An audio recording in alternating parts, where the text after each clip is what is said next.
before the creation of the world by God. The heavens and earth had not yet formed, and the world was empty and chaotic, shrouded in boundless darkness. The Spirit of God moved on the surface of the water.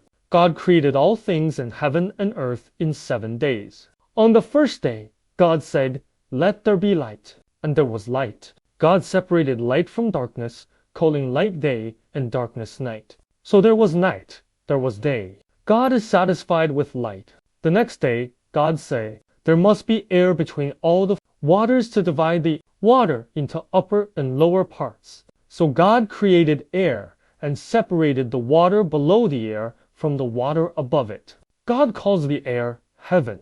God is very satisfied with the heavens. God is satisfied with light. On the third day, God said, "All the waters of the earth shall be gathered together, and the dry land shall be revealed."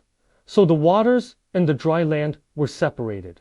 God calls the dry land land, and the place where the waters converge, ocean. God allowed green grass, various flowering and seed-bearing vegetables, and trees to grow on the ground. And the fruits on the trees were all wrapped in seeds. God is very satisfied. On the fourth day, God said, "There should be a light body in the sky, which can divide the day and night, as a sign of seasons, days, and years, and also shine on the earth."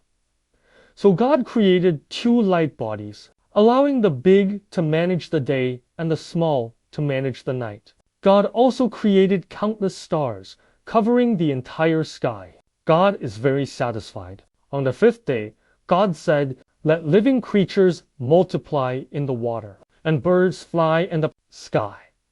So God created large fish and various aquatic creatures, each according to their own kind. God created all kinds of flying birds, each according to its own kind.